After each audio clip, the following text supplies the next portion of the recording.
สียใจค่ะแล้วก็ท่านก็รู้สึกเจ็บช้ำค่ะจากเรื่องล่าสุดวันนี้ใช่ไหมคะท่านทางคุณพ่อมีวิธีการจะแบบเตรียมต่อสู้ในเรื่องนี้ยังไงบ้างไหมคะ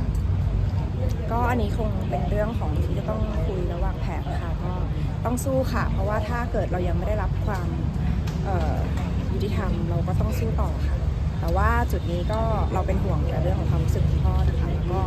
เพราะท่านอยู่ในนี้นะคะก็ไม่ได้มีใครอยู่กับท่านเลยค่ะก็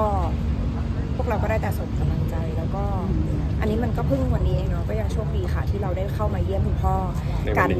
ในครอบครัวในวันนี้นะคะมันเป็นเรื่องที่กระทบจิตใจกับครอบครัวมากเลยใช่ไหมคะเพราะว่าคุณพ่อก็เข้าสู่กระบวนการยุติธรรมแล้วแต่ก็ยังถูกคำสั่งกลับแบบนี้ค่ะก็เป็นเรื่องที่ทำให้จิตตกพอสมควรแต่ว่าเราก็ยัง